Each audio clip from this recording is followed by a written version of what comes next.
Dobar dan. Dobar dan. Ovo je dakle dan poslije, kad smo prespavali i imamo jednu sramotu.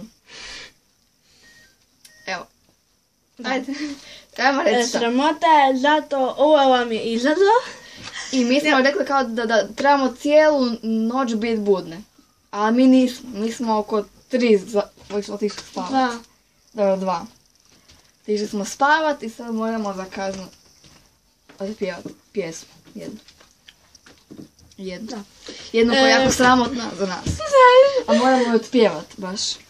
Znate je crtić Leteći medvjedi? To je baš glup crtić. Pa to je sranje, ali kažem da je to ono što su ne mnogi gledali. To je smeće jedno, ali nema veze, mislim neki što gledali ko mali, imate 5 godina i onda nemate pojma šta je to. Ajde. Moramo, ajde.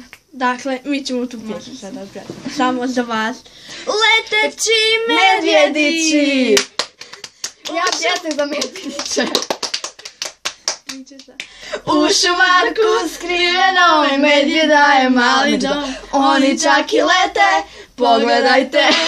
Neki ljudi opasni ko zmaj. Slistili bi taj pravi mali raj, no neće Bog me moći jer mali medvjedić će doći ko jedan. Borit će se svi i šumu spasiti.